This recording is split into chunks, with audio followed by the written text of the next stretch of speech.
Jadi di video kali ini ya guys, saya akan mencoba untuk menjawab ya dan juga memberikan solusi buat teman-teman yang sudah memiliki data yang udah busuk ya.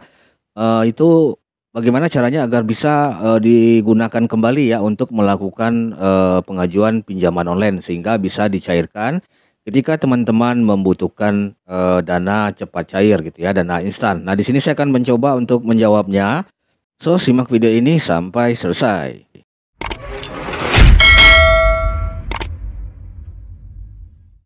Oke, langsung saja kita bahas di sini ya guys, bagaimana caranya agar di ACC menggunakan data busuk. Nah, memang secara logika gitu ya, dengan data busuk memang sudah tidak bisa lagi kita dalam melakukan pengajuan pinjaman online guys. Otomatis itu ditolak, ya kan? Nah, itu sesuai dengan apa peraturan yang ada gitu ya.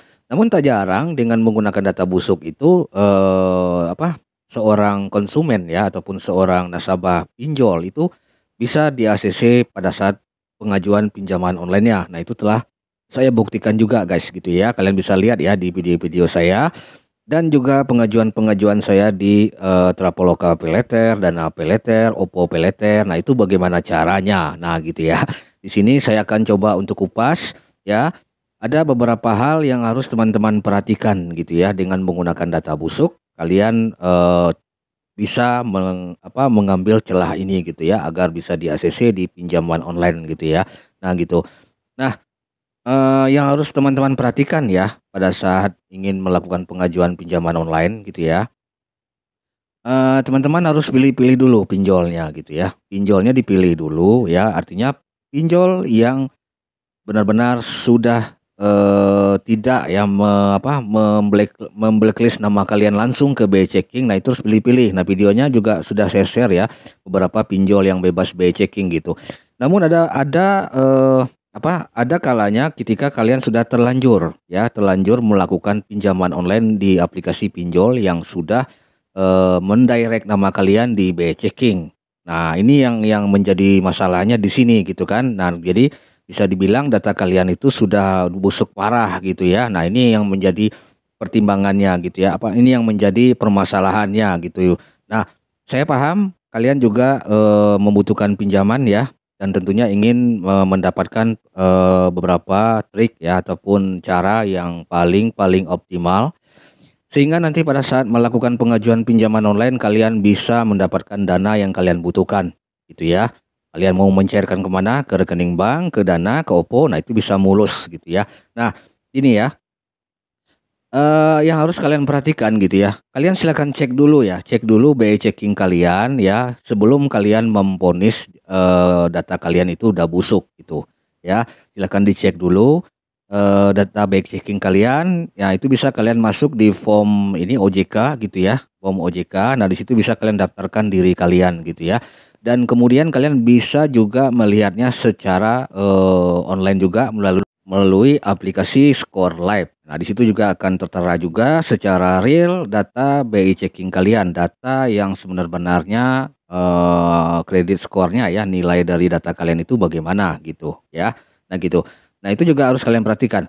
Nah, kalau di situ kalian sudah teridentifikasi ya, kredit skor kalian udah macet ya, udah ini ya, udah parah lah pokoknya gitu ya.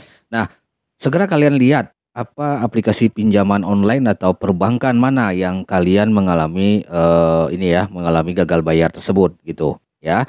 Nah, biasanya gitu ya, itu sebenarnya gampang banget guys untuk memulihkan hal tersebut. Yang pertama ya kalian silakan kontak aplikasi ataupun perbankan tersebut ya dengan meminta negosiasi. Bagaimana caranya gitu ya, dengan tidak mencantumkan nama kalian di BI checking gitu. Kalian tinggal utarakan seperti itu karena kalian akan membayar tagihan tersebut.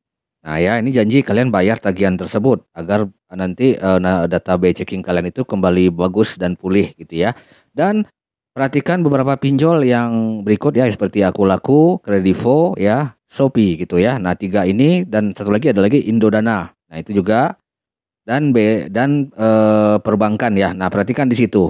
Nah ya, di situ kalian perhatikan. Biasanya ya data busuk itu berawal dari situ guys, dari pinjol itu. Ya, jadi pinjol itu yang perlu kalian perhatikan. Kalau ada tagihan di situ silakan diselesaikan aja. Minimal kalian bisa mencicilnya. Mencicil tagihan kalian yang ada di pinjol tersebut. Seperti yang saya lakukan guys ya.